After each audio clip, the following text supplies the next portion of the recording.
The year was 2006. Ron and Jeannie Carter were in their late 60s and on a fixed income when the Landman parked his luxury sedan in front of their trailer home in Dimock, Pennsylvania. He wore a cowboy hat, boots, and an oversized buckle on his belt. He was not a big man, but striding confidently up the drive, he cut a striking figure. And he brought uncommon news. Cabot Oil and Gas, a company from Houston, Texas, was interested in leasing the Carters' land for natural gas exploration. Drilling companies like Cabot, based in the South, were among the first to sense opportunity in the Marcellus Shale formation underlying previously unexplored parts of Appalachia.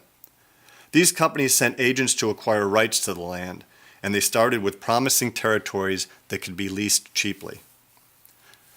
People like the Carters, who lived on farms established by their ancestors, tended to be land-rich and cash-poor.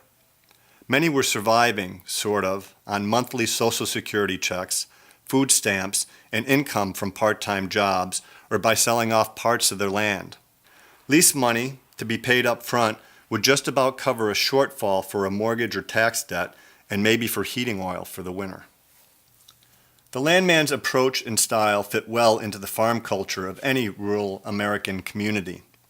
They're throwbacks to a day when door-to-door was a common way for men to do business, and deals were made at the kitchen table rather than in law offices.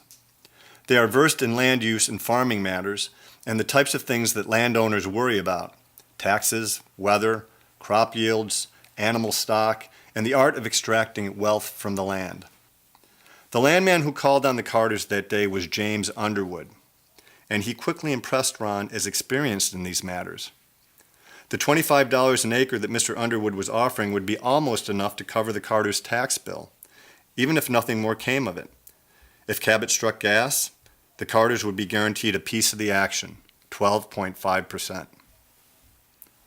Few residents of Dimock had any idea of what sort of energy was under their land. Mostly, people trusted the landman because they had high hopes and little experience in such matters. He didn't promise riches exactly, but his very presence suggested the possibility. He made it sound like the chances weren't that great, but there was nothing to lose and everything to gain. They couldn't have known they were living on tops of billions of dollars worth of natural gas, locked in a formation that posed a set of technical problems that the industry and regulators had little or no experience dealing with. Mistakes were inevitable, and they sometimes would come at the expense of landowners. Still, Ron's wife, Jeannie, had intuition that there was more to it than what the landman was saying. She would require some convincing. 45 minutes into his introductory visit, when it was clear the Carters were not going to sign anything that afternoon, Underwood announced he had taken enough of their time. He knew they would want to think about it, and surely he understood that, but they had better not wait too long. The neighbors were signing up, the landman told them, and with due respect, Cabot didn't need the Carters to move forward with its plans.